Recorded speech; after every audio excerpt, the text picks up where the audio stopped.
Howdy, y'all. Welcome to another episode of Reading with Drew. Okay.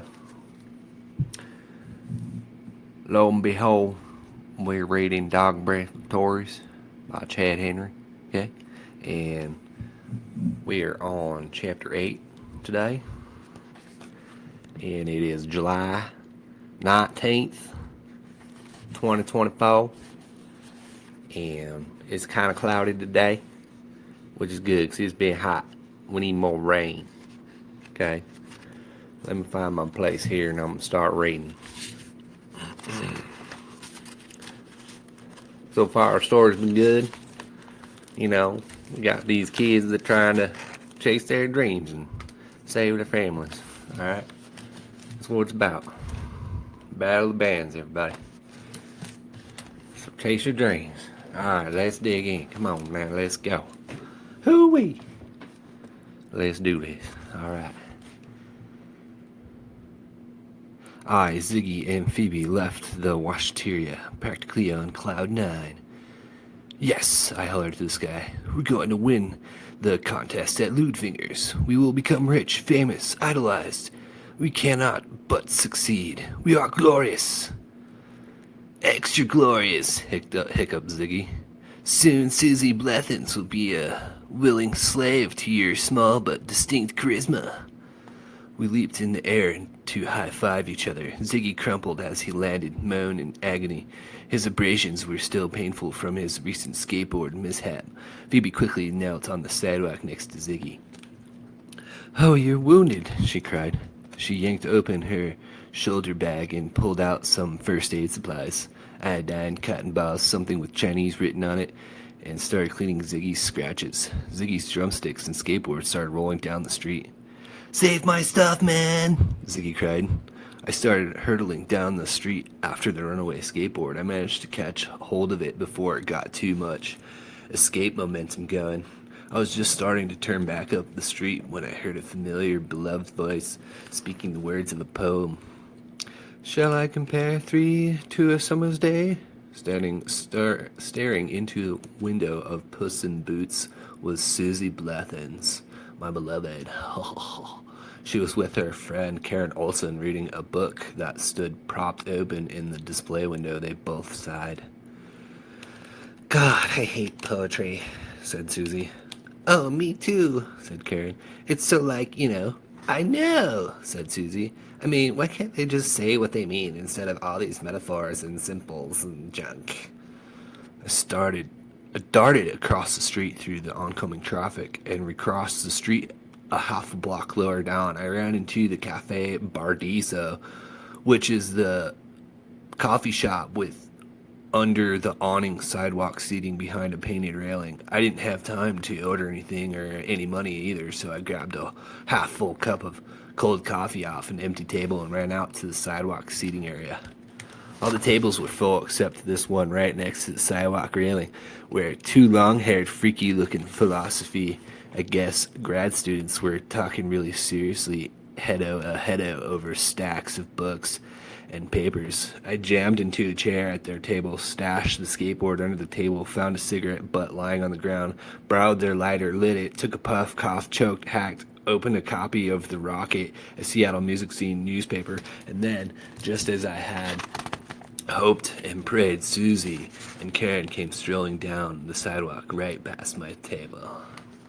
Yo, Suzie, I said, I hoped nonchalantly. Suzie turned around, startled. Karen grabbed her arm, scared. Over here, it's me, Tim, I clarified. Oh, hi, Tim, hi, said Suzie. I didn't know you hung out in the district. Yeah, I was just having a latte after my guitar lesson. You guys care to join me? Karen and Suzie started making code faces with their eyes, the way girls do. Karen kind of tilted her head at Suzie and was raising her eyebrows really high and pushing her face forward and bugging her eyes out. Then Suzie rolled her eyes and Karen and looked away to the side and heaved a big sigh. Then she turned back and shrugged her shoulders. They both looked at me. Sure, said Suzie. Suzie, said Karen, giving Suzie an I can't believe you're doing this look, but then she followed her. I jumped up and grabbed two empty chairs from another table and jammed them next to the two philosophy guys at my table. I desperately needed another cigarette. Nothing establishes an air of coolness like smoking. The grads had a pack of cigs on the table. I pretended to drop my newspaper, grabbed for it, and managed to sweep the cigarettes off the table onto the filthy floor. "Oh, sorry, you guys," I mumbled, stooped down under the table to retrieve the pack, and slipped out about 4 of their cigs as I came out from under the table. I straightened up and lit my brand new stolen Marlboro. Once again, I went into fits of coughing and choking. You have to remember not to inhale. "Hey, kid," said this one grand. "We're trying to have a discussion here. Could you try to relax?" "Oh, sure," I said, sorry. The girls pushed through all these university students and fringies who crowded the tables, smoking, drinking espresso, and trying to impress each other with how sophisticated, the world-weary, and cool they were. I jumped up and said to the grad students, "Hey, do you mind if we pull this table over a few inches? The women can't get through." The guys glared at me, yanked the table screeching across the cobbly cement floor toward them, glared at me, hunched in closer toward each other, and kept mumbling. One of the guys was doodling on graph paper. Suzie slid into a chair. Karen squeezed into a chair. "This is the coolest place," Suzie breathed. "What's the name of it?" "Cafe Paradiso," I answered, inhaling deeply on my Marlboro. "They call it that because of the French film about..." Suddenly I started choking and hacking again on my cigarette. I gasped and coughed like crazy. "What's the matter? Haven't you ever smoked before?" asked one of the grad students. Please, could you please not blow that smoke directly in my direction?" whined Karen. "I'm allergic to cigarettes. I really am. I get absolutely physically ill and have to go to the hospital." "Sorry," I coughed. "I think I'm getting a cold. Anyway, it's called the Cafe Paradiso, after a French film, Cafe Paradiso, starring, I don't know, Bridget Bardot or Jean-Claude Van Damme or somebody. I saw it about 1,000,000 times at the Grand Illusion." The grad students were sneaking looks at me, snickering. "Oh," Suzie said. She leaned closer to me. I could barely breathe from ecstasy. "Ooh. Do you attend foreign films, Tin? I didn't know you were so sophisticated." The grad student snickered again. "Oh, I wouldn't call myself sophisticated. I just can't stand the crap that passes for art in American culture." "Well, I wish somebody would take me to a foreign film. My parents are hopeless." "Well," I said, sighing, "maybe someone such as myself could escort you." The grad students were openly laughing. "What's the matter with you guys?" I asked, belligerently, I hoped. "Oh, nothing," they chortled. "Listen, Suzie," I said, "I have an even better idea. My band, you know, DogBreath, well, we're playing at this very hip artistic event at Lewdfinger's Club next week." "You're in a band?" Suzie said. "Oh, that's so cool." "Oh, Horse Pucky, everybody's in a band." Oh, Horse Pucky, everybody's in a band," said Karen, twirling her eyeballs around. I jumped in before Karen could get on a roll. "The press is going to be there and everything. I'd really like it if you could come. It would mean a lot to me. I know you appreciate art, music, and poetry and everything." I don't know if my parents will let me go. The Dirt Club is a really bad reputation," Suzie said. The waitress slouched up to our table. She had great purple and bleached blonde hair with dark roots showing, Frankenstein boots over ribbed tights, and a Swiss Army tank top olive drab with her black armpit hair poking out from her armpits. "Get you guys something?" she yawned. I'll have a Diet Sprite," said Karen. "Diet Coke," said Suzie. "Bring her a tall double mocha with 2% and a shot of vanilla," I ordered to the wait person. To Suzie, I said, "I hope you like chocolate." "Oh, chocolate. I would kill it for anything chocolate." "Diet Sprite," said Karen. "Don't you want a mocha, Karen?" asked Suzie. Karen wrinkled her nose. "I hate coffee, and if you even say the word chocolate to me, I break out in these big ugly pimples." "Chocolate, chocolate, chocolate," I droned. Karen glared. "Diet Sprite," she repeated monotonously. "Diet Sprite," said the waitress, Ginchi. She moved away through the crowd. So, you take guitar lessons? Asked Suzie. Oh yeah, I said, drawing on my cigarette, but not really inhaling. My life is music. I'm only in school because I have to be. But you don't learn anything in school, not really. You have to get out and live life to learn about life. They should teach life in school. Yeah, like how to fill out an income tax returns, said Karen. No, not that crap. I mean, finding out what's life really about. The grad students were laughing again. The waitress came slouching back up to the table with a mocha and Sprite. She slammed him down on the table, threw down a bill, and said, "That'll be a 49.70, 90.70, 4.97." I suddenly remembered I didn't have any money. "Put it on my tab, would you?" I murmured. The waitress jerked her thumb back at a tiny sign over the cash register inside. "Please pay when served," it read, like the bottom line on an eye chart. Do you take credit cards?" I asked, flashing a MasterCard that belonged to my dad. It's expired, but it looks good. "No credit cards, no checks," recited the waitress. "Cash only." Just a minute. I have to run up the street. I think I left my wallet." "Hey, Tim Man!" came a shout down the sidewalk. I jumped, and my arm swung around a big flinging circle. Mocha and Diet Sprite went toppling off the table onto Karen and Susie's laps. Karen and Suzie screamed, "Ah!" I turned to see Ziggy and Phoebe standing out on the sidewalk looking at us. Phoebe was pushing my bicycle. Ziggy had the sweater tied around his leg, but he looked better.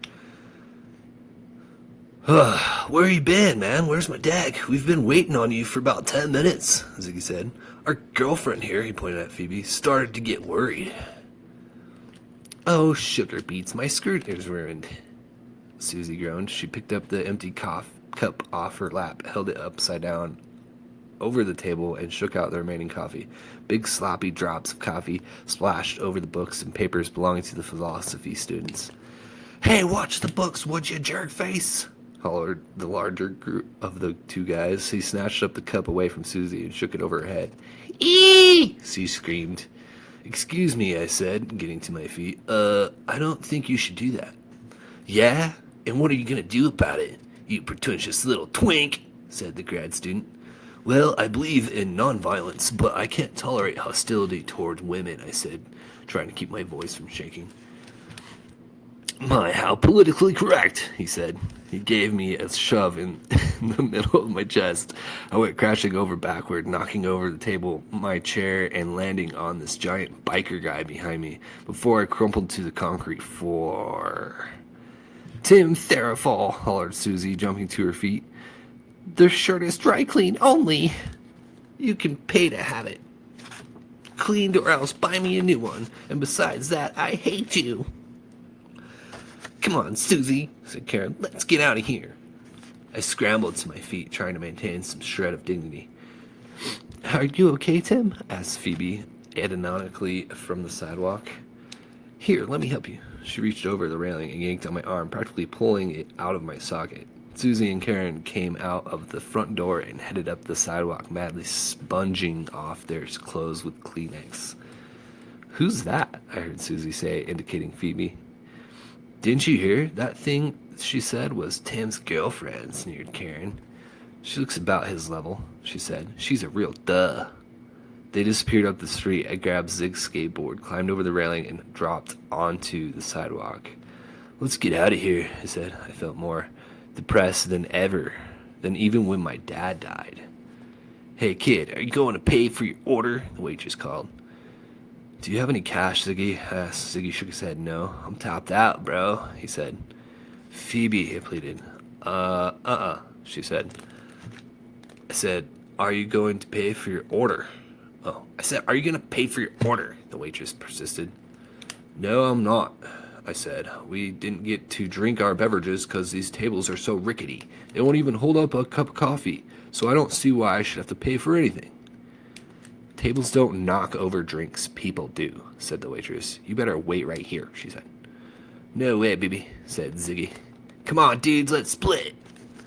I grabbed my bicycle from Phoebe. I jumped in the saddle. Phoebe climbed on behind me. Ziggy kick-started his skateboard, and we screamed around the corner across to Roosevelt. and back toward Montlake as fast as we could go. We had gotten almost 2 blocks when a black and white police cruiser with its siren screaming and its cherry top flashing pulled over. 2 police persons jumped out and trucked over to us. All right, all right. What are you guys running from? A little robbery or something? Said the meanest looking one, grabbing me roughly. I and Phoebe jumped off the bike. I crashed to the ground. Hands against the car. Spread your legs. Don't even think about trying anything funny. The police person ran her karate-hardened hands up and down my blameless body. This one's clean, she said to her partner. So are these two. The police person spun me around hard. Okay, let's see some ID.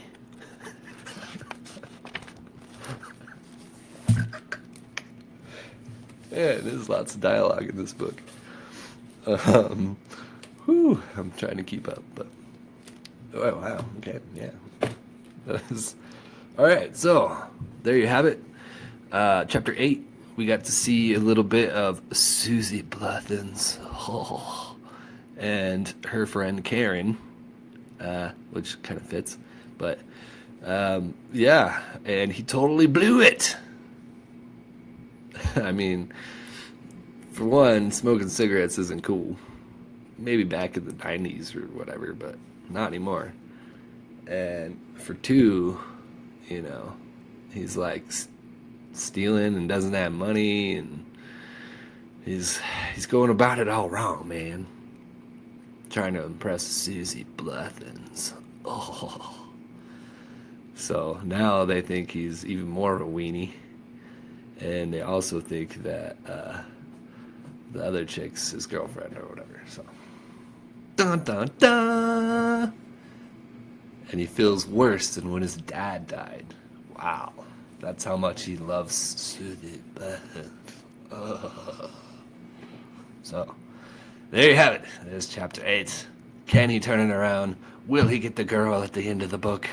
Let's find out on the next episode of Reading with Rue. Anyways, I hope you enjoyed that that reading today. And now I'm Country Drew now, back to Country Drew like in the beginning. And I hope you have a wonderful Friday. And whoo, howdy tootin'. I hope that you enjoyed this reading just as much as I did. And watch the next one for me, okay? All right, have a good one.